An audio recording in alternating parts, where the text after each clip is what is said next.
New tonight, Governor Patrick Morrisey joined West Virginians this afternoon at Blennerhassett Island for the annual ringing of the bell ceremony, honoring the original 13 colonies as part of America's 250th anniversary celebration. The tradition dates back to the nation's bicentennial in 1976. A bell rings 13 times, once for each of the original colonies that declared independence. Blennerhassett Island is one of only a handful of sites nationwide that still holds the ceremony every Independence Day.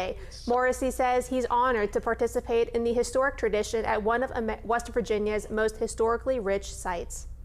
I think it's a very humbling experience because I get to share in really putting together America's birthday celebration right here in West Virginia, and we're trying to do our best so that people appreciate the heritage for our state and for our country.